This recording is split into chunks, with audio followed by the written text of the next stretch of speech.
For those of you who need nutrient management credits, we will have a sheet at the end of the session where you put your name, address, whatever on that. So be sure if you want credits or need credits, see me after the session. Today we have Tom Basden. Tom is an extension educator focused on continuous feed, agriculture, long-term solution, and watershed protection issues. I'm from the eastern part of our state, and that's a major issue for us in Chesapeake Bay. That's one of the reasons I volunteered to come over this is that's Tom's area of concentration is animal waste management, nutrient management research, the education programs for Western Game Theory and Poultry Farming. Thank you. Appreciate it. Thanks, Jim. So this is your dose of conservation, soil and water protection programming, and they sort of give me a generic topic. They say, Tom, we want you to do nutrient management planning, and I just sort of morph it into soil and water topic. So bear with me, and if you have, if you're a livestock producer and you have cows or sheep or goats on pasture, then those animals are influencing your nutrient management more than it's such a difficult interplay to. It's not like crops. There's so much research on planting a field of corn and applying nutrients and getting a yield. This is the interaction with the animals on the pasture, and it makes things very difficult to plan. So, what am I going to run through today? I want to talk about your soils, the inherent properties, productivity potentials, and erosivity, or the erosion potential, because you are doing tillage with your animals. You may not think you are. Soil testing, fertilizer, lime, and organic materials. I'm going to sort of brush over that. Soil pH. That should be your main focus as a grass farmer is pH management. It is the master variable, and a little bit on plant nutrient basics. But then I want to get into the remainder of the talk about soil health and not having your animals be detrimental to your pasture resource. Okay, so we have, we classify soils and we have ratings, and we have West Virginia loams are an abundant resource, and we have a lot of those soils in West Virginia. They're moderately well drained, they're productive, and they're very typical. But we also have a lot of Category 4 soils that are heavier, they are poorly drained, they're sloping, and they have limitations, right? But we live with what we have, and we can make those work for ourselves. Did I just miss one?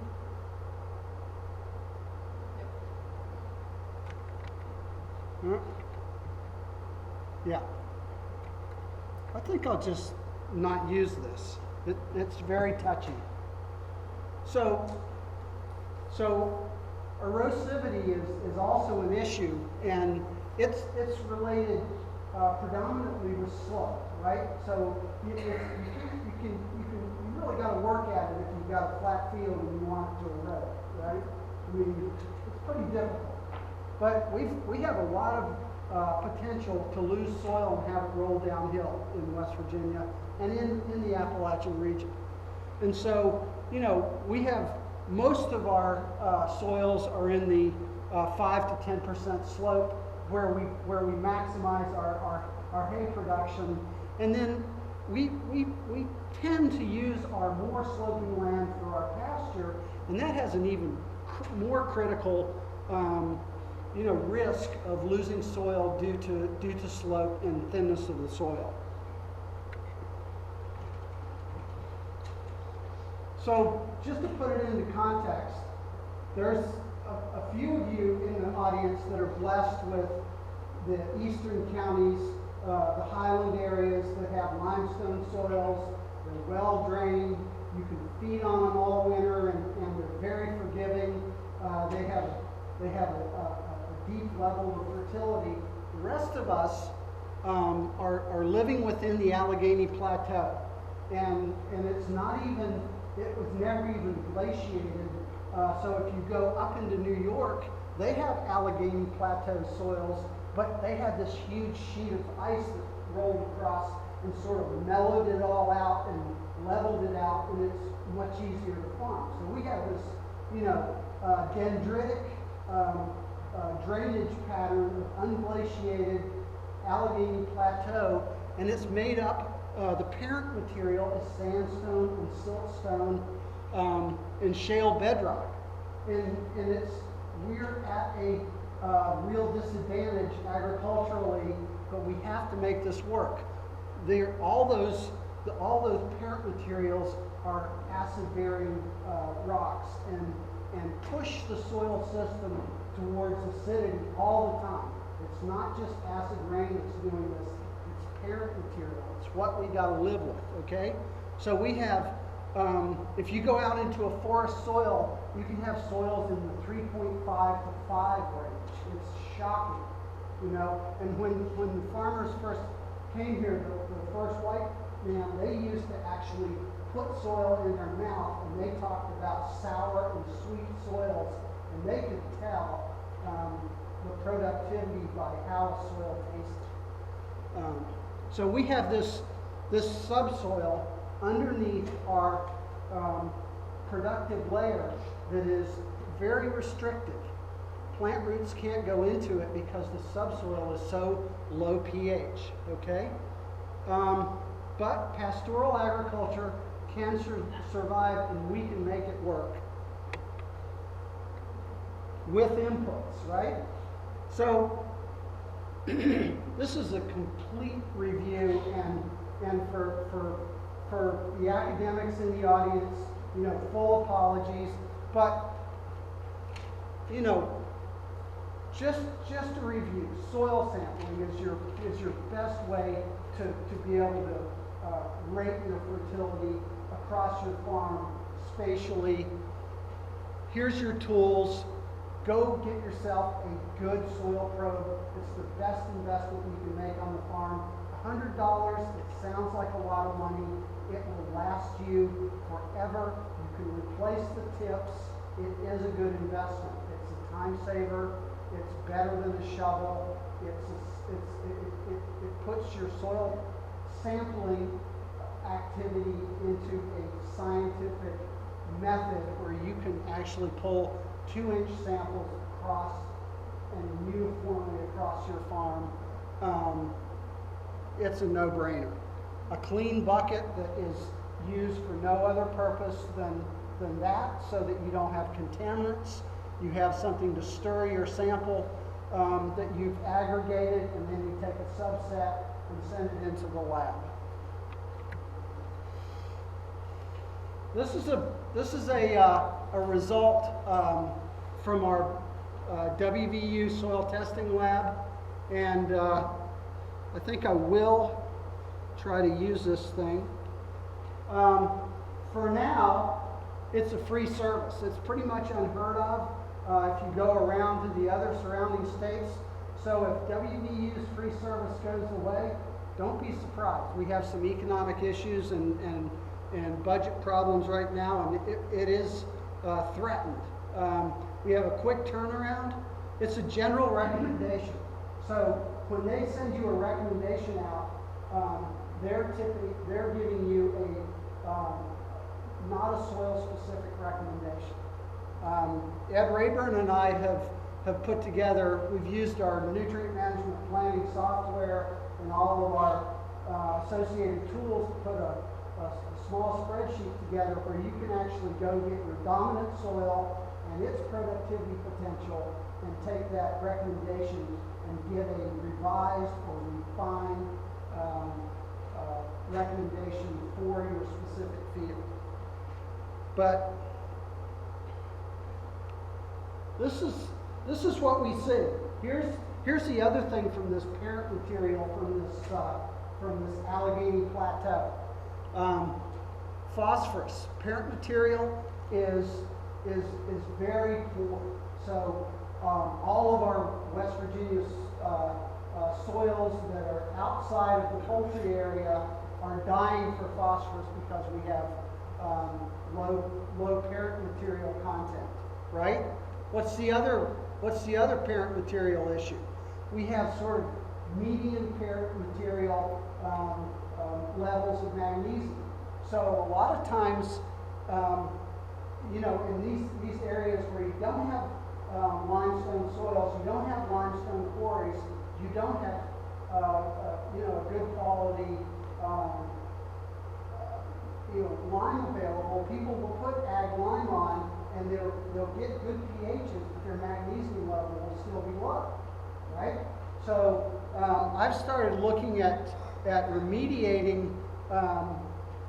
Our soil test labs will tell you if you have a high pH but your magnesium is low, to go out and buy dolomitic limestone. And you really can't get dolomitic limestone to react in a high pH, so it's sort of it's a bad algorithm. And so I'm trying to get farmers to consider buying magnesium oxide and applying that in their as a remediation to get those magnesium levels into optimum, so that you stay away from grass technique.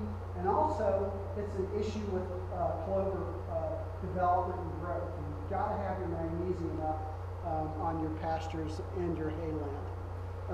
And phosphorus, of course, as well. So let's just move on to pH. It is the master variable. It affects all kinds of all the mineral constituents, all the life of the soil. And you can see that, the 6 to 7 is the sweet spot. And I took some bullets from a colleague over at University of Delaware, and they were so succinct, and they just put it in such good context. If you're below 6, your phosphorus drops off dramatically. And so, look at that. Are you going to have, is your phosphorus going to be available? If not, then you need to address that. Potassium may be there, but as it's released from the clay minerals, if you have so much acidity, it's bounced off into the soil water, and it's pushed down through the system before the plants can make use of it. Okay, so if you have so much acidity, the potassium may be there, but it's outcompeted. All right, molybdenum becomes less available, and again, we're talking about clover and nodulation, nitrogen fixation. So that's an issue. Again, soil life bacteria become less active in moderating that process in the soil system. Plant roots become sensitive, and so we talked about that shallow soil that we have to deal with, and those roots can't penetrate. And the issue with that is it's okay when we have moisture like we're having, but when we have a droughty period and we only have a level or a layer of soil that we can rely on, and that deep soil that may have deep water, the roots cannot penetrate, the plants cannot make use of that water. Okay? So less root growth, less nutrient uptake, it's a cascading event, less total forage production. And then the last point, low soil pH, can actually, micronutrients can accumulate in the plant and be toxic to the plants. So that's pH.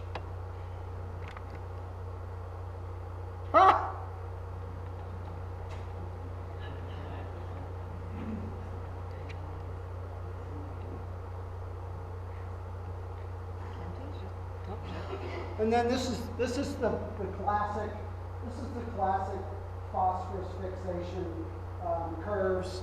You know, you move down the pH range, and as you move down into the 5s, then your aluminum and your iron become more and more. It will bind stronger and stronger to that phosphorus, and actually, some of those bonds are so strong that if you then reverse that reaction and add lime, some of that phosphorus will never be released. So, you know, that's the take home on that one. Let's talk just a little bit about lime and lime quality, because I think that it's sort of it's your major input for a grassland farmer is to take care of that issue first. And lime quality is huge. And really the take home that I want to stress is that when you get a lime analysis, and I would not buy lime without looking at an analysis and knowing what that means. Every time you buy lime and it has a percentage of that lime that does not go through the 20 mesh screen, you are buying that part of the product is non-reactive, okay? Those are, in the soil system, those are rocks. Those are not going to do anything for you. So you can haul it to your farm and you can take the time to have it spread, and it's completely worthless. So grind is really important, and I want, you know, if you're going to buy coarse agricultural limestone, know what you're buying. You're buying a lesser product, okay? So a 100 mesh sieve you know, that material will react in 6 months or less, okay? Particles that pass through the 60 mesh, you got about a year for them to fully react, okay? Particles that pass a 20 mesh, but not a 60 mesh, about 50%. So those are sort of recalcitrant and take a longer time to react. And then, like I said, those 20 mesh and lower have little liming value. Why buy that stuff? Here's an example. This stuff is cheap, okay? We have producers locally that use it. But look at the 20 mesh. Look what passes through the 20 mesh. Only 70% of this product.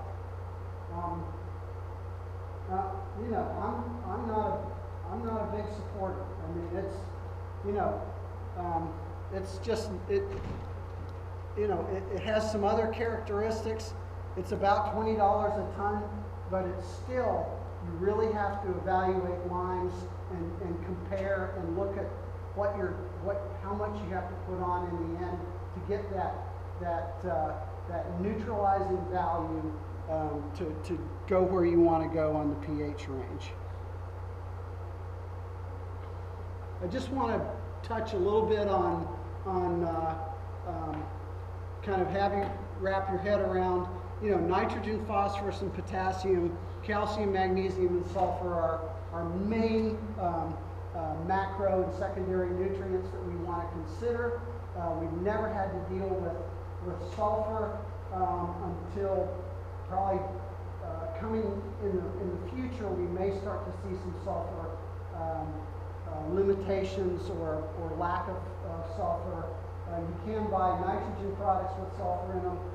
We now have scrubbers on our coal-fired power plants that have removed all of our free deposition that we lived with for years and years and met our needs. And we've got a lot of it in reserve. And it has affected our soil pH. So we may see a little bit of a buffering effect from not having that acid rain inputs as much as we have in the past. But I just wanted to kind of give you an idea of, you know, those are the primary nutrients. Calcium and magnesium, of course, are in your liming materials. NP and K you know, those are you know, the algorithms or the research is well-founded for hay yields and somewhat for pastures. You know, there's not a lot of good recommendations for nitrogen recommendations on pasture. You know, phosphorus and potash, yes, but nitrogen with the animals component there becomes very difficult to make good recommendations. And that's just a sort of a, you know, what plants are, we are as well. You know, we are plant eaters, or we eat animals that eat plants, so we are, you know, we have to have the same sort of percentages of mineral nutrition as the plant life. So nitrogen management. I'm going to stick with legumes because the rest of it is sort of very routine. Free-living organisms, blue-green algae, that's just an artifact. Lightning is an artifact. We don't manage that. The fertilizer industry it is what it is. It's how we push production. But I want to talk about legumes and from a low-cost standpoint. And you know, it's this part of the nitrogen cycle of the you know, nodulation of legumes and the moving of that nitrogen into the soil system to feed crops. So it is a really appropriate time for us to talk about legumes in the pasture situation. I put this up for a group in late January, and I thought we were going to have some good opportunity to do frost seeding, and it's just been like a block of ice for like the last month. And then finally we just did a belly flop, and now we have just warm days and warm nights. I think 40 degrees for March 3 is pretty darn warm. And so what we need is, for frost seeding, is we need that freezing temperatures at night and above freezing during the day, so that we get those freezing effect of the soil climbing up those ice particles and round legume seeds rolling down into the micro gullies, and then during the day the ice melts away and the soil particles fall down on top of the legume seeds. And guess what? I've been watching the weather like a hawk, because I've got the seed I want to frost seed, and I'm getting it ready tomorrow because Tuesday and Wednesday we're going to have exactly those kind of temperatures. So let's talk about frost seeding and what your do's and don'ts are. Inoculum, critical. Don't count on pre-inoculated seed. You have no history of how that seed was treated, where it was, where it sat. Inoculum is a living organism. Go online, buy new, get something that is date specific, and treat it like you would your favorite dessert that you bring home from the store. Put it in your refrigerator, okay? Until the time you use it. And when you want to use it, get your seed. Make a supersaturated sugar solution. Just get a little glass of water and keep adding sugar until no more sugar will go into solution. Wet the seed, okay? Wet the seed. Shift that over into a clean bucket. Add your inoculum, okay? Stir. Coat that inoculum on that sugar-coated seed. Lay the seed out on a cart and let it dry. At that point, you either want to put that back in a basement in a cool spot, or try to get it out on the ground and at a good date when you're going to get a couple nights of freezing weather followed by thaw days during the daylight hours. Okay. And don't just go with clovers. If you've got spots on your farm that you know is low pH, that you can't safely get a lime spreader on, it's still grassland, and you want to improve the sward, go try a tree flip. I've bought this product called AU Grazer. It's a Sericea lespedeza species, and I have sheep, and so they tolerate alternative forages or exotic forages. So this is an acid loving tolerant legume that I'm going to try out. And so don't just look at clovers as your cross seeding option. Okay, now I'm going to get into the heart of it. So you got like 2 inches of topsoil. It's funny, we have some people that come in and they come into West Virginia and they say, wow, you guys don't have any topsoil to play with here. It's like, it's 2 inches and then you're in the V horizon, and it's like, hey, it's what we got to live with. So, if we want to manage it, we got to reduce our tillage, dead plant material to cover, soil cover all the time. We're on slopes, we can't have open ground, and we want to reduce the impacts from winter feeding, and remove livestock from dormant pastures with saturated soils. How about now? I mean, this is like such a critical time of the year for messing up pastures. So it's the typical water quality part of the talk. We lose bacteria, parasites, crypto, giardia, all the bad ones. And then you're losing money from the farm from these winter feeding areas. Nutrients, nitrogen, phosphorus, causing algal growth. And then sediment, again, some of the best constituents of your soils going off the field. They hold nutrients and increase your input costs. So what's a winter feeding area? Place where you site to have your cows in the winter months. A feeding area, stored hay, concentrates, shelter area, windbreaks, and a water source that's winterized. Have you seen this? How about that?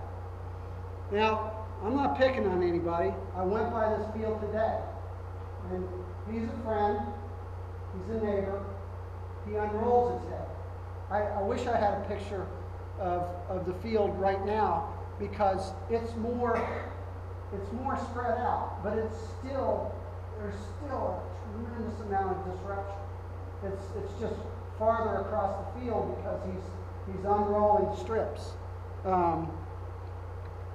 But this is this not what we live with?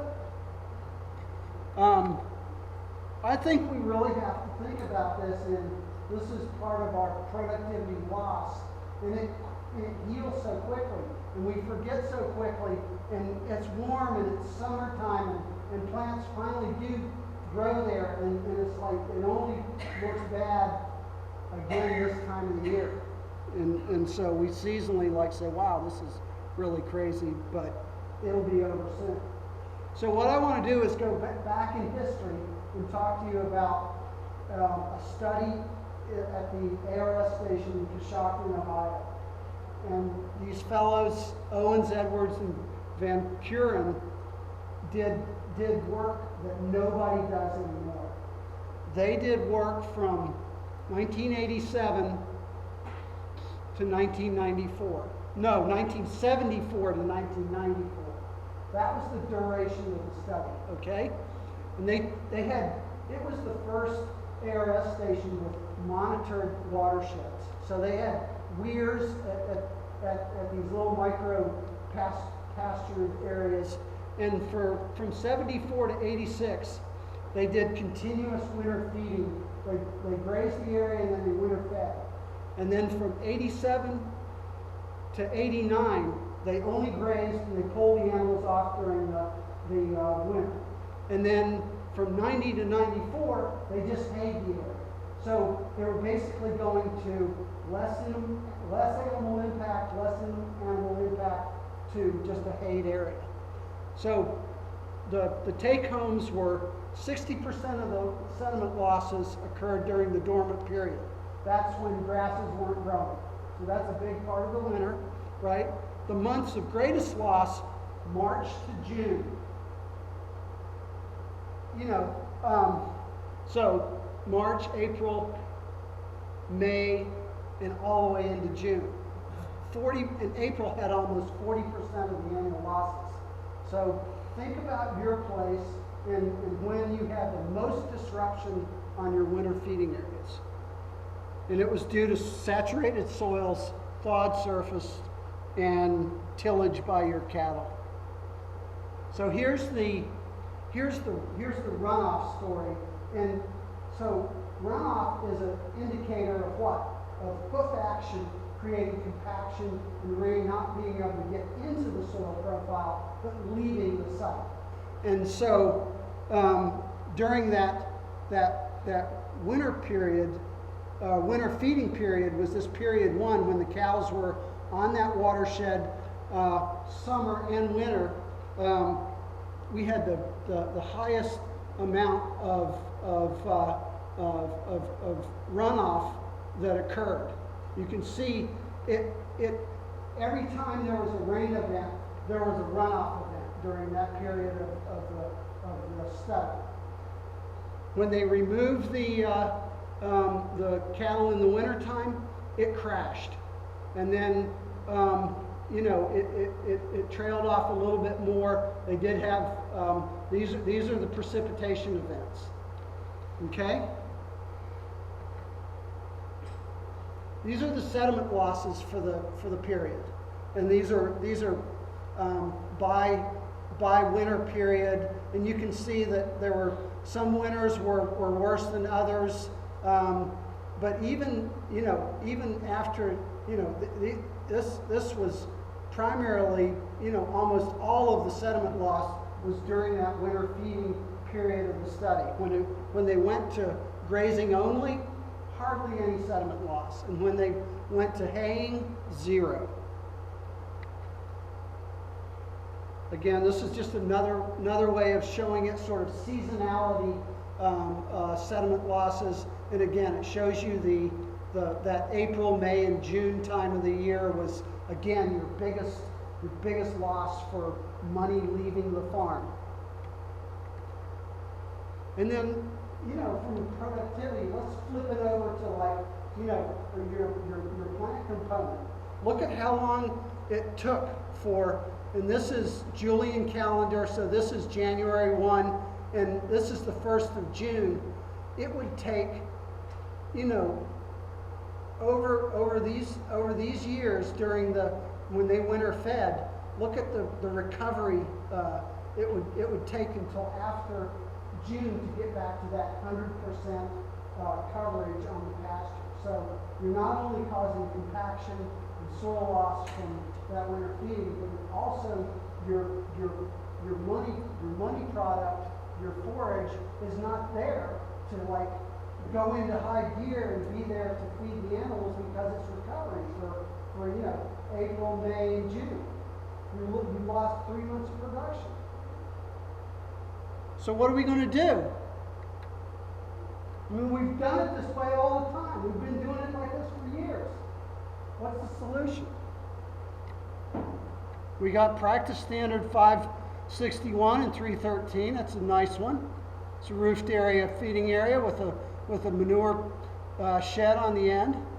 I like it. It's pricey. It works. It's all right. It only captures about 30 or 40% of the manure that's generated over the wintertime. Cows still have access to pasture. Still a lot of potential to be torn up. So what else? So we started looking at what they do in England and what they do in Scotland and Wales, and they're starting to, or they have the same sort of very humid, wet, saturated soils just like us. And they've started to pull their livestock off of their pastures and put them on wood chip heavy use areas. And so it's an engineered, I had to end up working with engineers. They're okay, They have their place. Actually, they have a pretty elegant solution. It's not cheap, but it's not hugely expensive if you want to protect your major resource, your grassland areas. So it's an engineered area. You put your you slope your soil. You create drainways. You put down your typar. You put your gravel down a foot. You put your wood chips down a foot, and then you create an open air corral. And you have the manure collect on top, and it's a filter bed that there's some effluent that's produced, and that has to be handled. Here's the first one we built in West Virginia. You can see that's they've got all the drainways built, and look what it's sitting right next to a roof winter feeding area. So it's a companion conservation practice. There it is, completed. The cool thing is the cows love it. It's like being on a spongy trampoline. They're just, they've got this sort of moist, and then once the manure gets in there, then some biological activity occurs, and you actually get a little bit of composting action. And in the wintertime, it's a nice place for them to bed down. They like it. They prefer it over that wet pasture. It's not cheap. It requires, so those chips, that 12 inches, 1 foot of chip, you eventually spread it, yeah. But what the Brits find is that they get about 7 years out of their 1 foot of chips, but they operate with a really beefy, thick chip. They have wood chippers that put our wood chippers to shame. We have chippers that we like to create really small chips to pack it into a truck and haul it away and forget about it. They have chips that are designed for this purpose, to bed animals. And so you do have like an annual upgrade where if things start to seal over on that chip pad, you got to dress it up. You got to like scrape off a little bit and add a little bit of extra chips. You got to deal with effluent management. And then you got to source your wood chips. And that's not easy. The one that I showed you, this guy, I talked to him a couple of weeks ago. And he's like, Tom, I need to clean it out. We started with what we had. We used a lot of Asplin chips, and they were smaller, and they just didn't hold up. So this thing's in about 5 years, and it's plugging up, and he needs a new source of chips. But we're just it's a difficult prospect to find good quality chips. You have to deal with the effluent. Okay, so there is a discharge pipe on this system. Over to the left over there, we put in a septic tank with a flout, and a flout is nothing more than a riser that as that effluent fills up in the septic tank, the flout rises, and then when it gets to the top, then it fills up. The effluent starts to pour into the flout, and it flops over and empties the septic tank in one dose. And then we have a stream, like a long tube with holes in it, and so we have a vegetative treatment area that gets a dose every so many, however the duration of the rain pattern.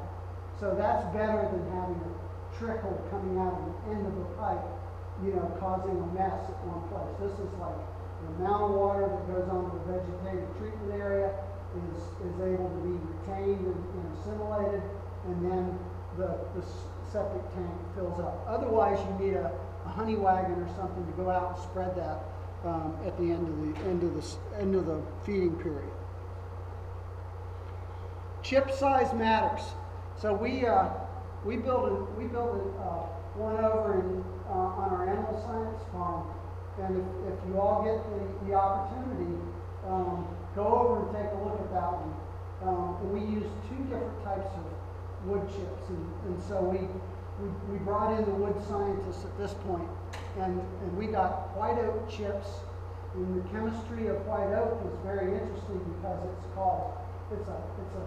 it has a cell structure that's, okay, thank you, cell structure that is hydrophobic, so it doesn't absorb water. So we hope that white oak will actually last longer over time because it doesn't like to suck up water. The other paddocks that we built at the Animal Science Farm are mixed hardwoods. And so what does that mean in West Virginia? It's mostly yellow poplar. And so we're not real sure what the life of yellow poplar chips are going to be. A very, very soft hardwood, right? So I just wanted to throw this in as sort of the final piece. The fellow that built our chip pad, he's a university staff. He's got 25 cows outside of town here, and he saw somebody doing line clearing, and he asked them, "Where are you taking those chips?" They said they didn't have a place. He took them all. He took 50 loads of wood chips, and he just went to a high spot on his farm, and he made 1,000 by 1,000 square foot area to winter feed his cows. Not engineered, but it's just sort of, he got it. He was like, he built one last summer for us. It was a sort of elegant, highly engineered structure. He went out and just like said, by golly, I'm going to have one of those. And he found some chips, and he says that, again, his animals very much prefer that. It's a great source for capturing manure nutrients in a carbon source and sequestering them till you can get them out and put them onto the pasture. Again, the folks over in England and Scotland and Wales are way ahead of us. So they've done all the research on, what happens to the chips out in the field after you spread. And there is some residuals out there. I mean, you got a hunk of wood, and so in hay fields, it might not be it might be an issue with baling or harvesting hay, at least initially. But there's no perfect system. Here's a final option. We did a demonstration about 10 years ago where we did temporary winter feeding areas. And so what we were trying to do was stay within the EPA confinement rules, which is 40 days of confinement. So these were a group of heifers that we had, and we kept these heifers just under the 40-day rule, and we had paddocks, and we would let these paddocks grow up, and they cut hay in them, first cut hay, and then after that it was just left to go. And then they'd bring them in the wintertime, and they'd feed them in one, and then as soon as they got so many days in, they'd move them, and so you never fed long duration anywhere. And that's an option as well. Is to try to do as minimal damage. You just have to have robust and good watering systems as you move. That's usually our limiters. We have one good watering source, or people want their cows close to their house. It's human nature, you know? It's doing it again. So let's just summarize and last slide. Final thoughts. So soil management is a continuous process. You know what I would do? I'd start thinking about winter feeding right now for next year. Like, where do I want to keep those cows? How do I want to manage those cows in December now? Okay? Soil testing, you know, that's routine. You know, just get a plan, get a nutrient management plan. You know, put a constructed nutrient management plan together just as a gut check. It's a good economic tool. It's a good environmental tool. Move your soil fertility to the optimum level for P and K on pasture and hay fields. Target your nitrogen use for hay crops. Use your dominant soil productivity to meet that nitrogen use. You know, and use yield goals. You know, you should be tracking your number of ground bales that you get, and what you used as a fertility increment for those fields, so that you can do your self-experimentation. It's called adaptive nutrient management. So with that, I'll take a question. Yes.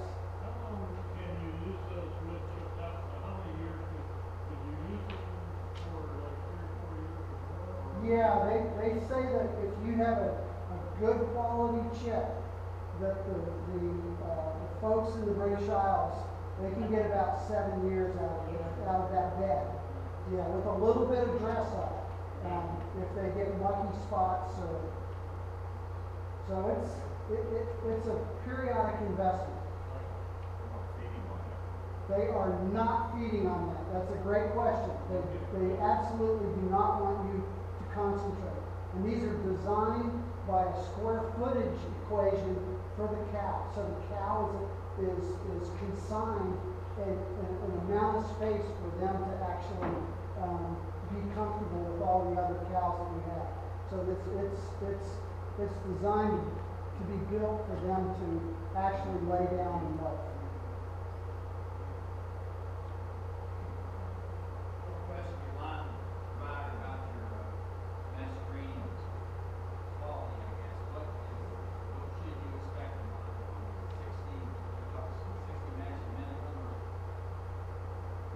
There's always a range. So when you grind a rock, you'll get some real fine particles, and you want as much of that fine as you can get. And what happens is when you pay for a dolomitic limestone and it's trucked in, they get the grind right because they're getting top dollar, and they want a product that will do the job. Whereas a coarse ag lime that we find within West Virginia, there are alternate uses, so they're not really that concerned. So you know, we have a good fact sheet on evaluating lime quality. Is that?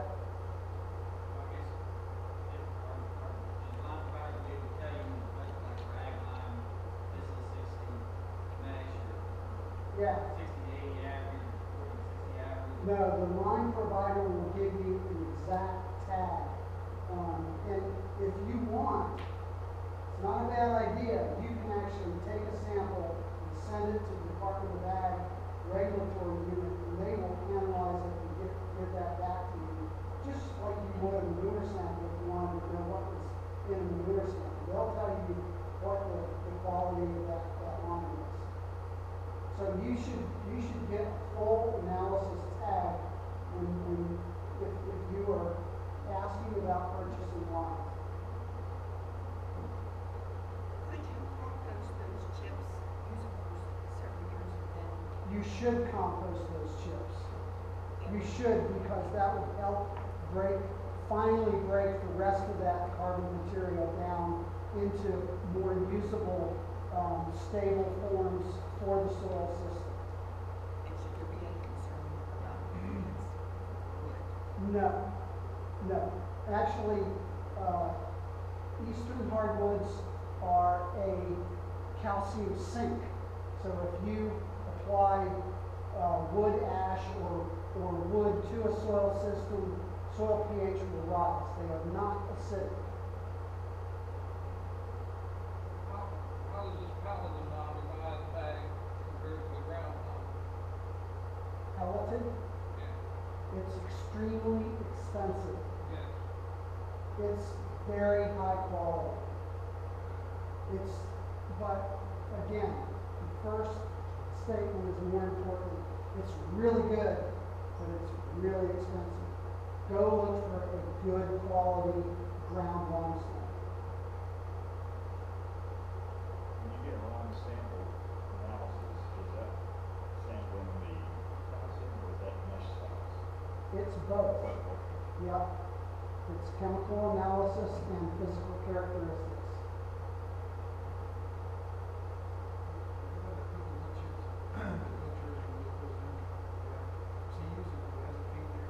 He was.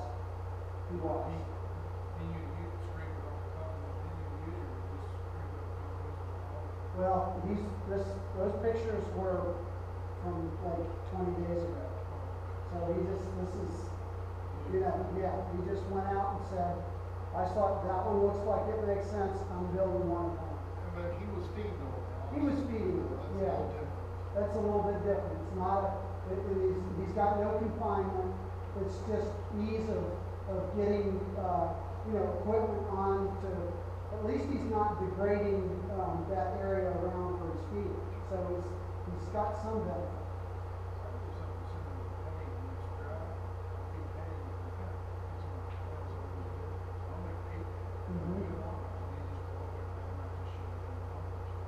Yeah.